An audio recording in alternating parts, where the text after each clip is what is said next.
یعنی شنانو، اور اس کا اور اسم الفاعل اس کا شانئہ ہے.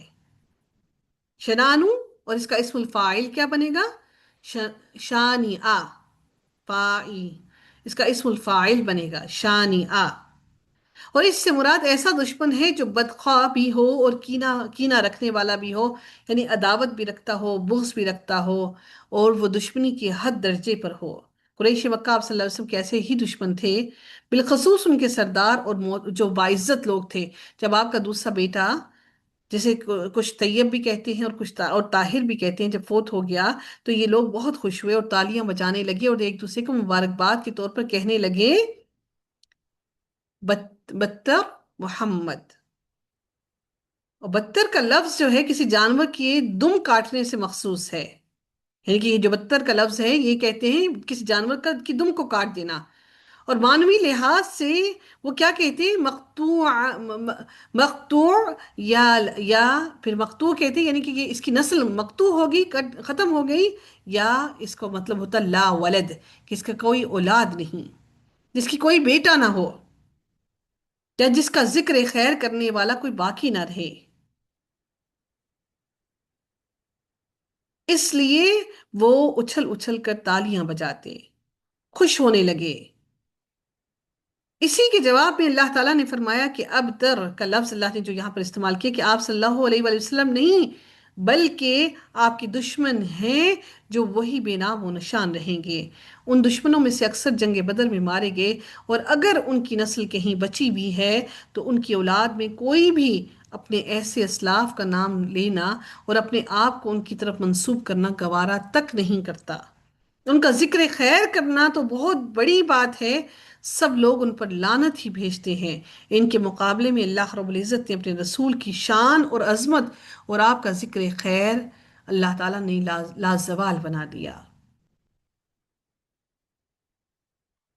اذانوں میں، نمازوں میں، درود شریف میں ہم اللہ نبی کریم صلی اللہ علیہ وآلہ وسلم کا ذکر خیر ہی پڑھتے آئے ہیں، اور چل رہا ہے، اور یہ قیامت تک ایسا ہی چلتا رہے گا.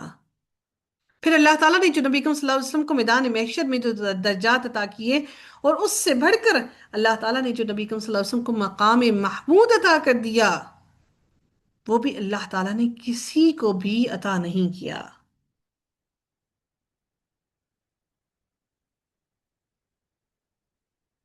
اللہ تعالیٰ سے دعا ہے کہ رب کائنات ہم سب کو نبی کریم صلی اللہ علیہ وآلہ وسلم کا پڑوس نصیب فرمائے. آمین یا رب العالمین.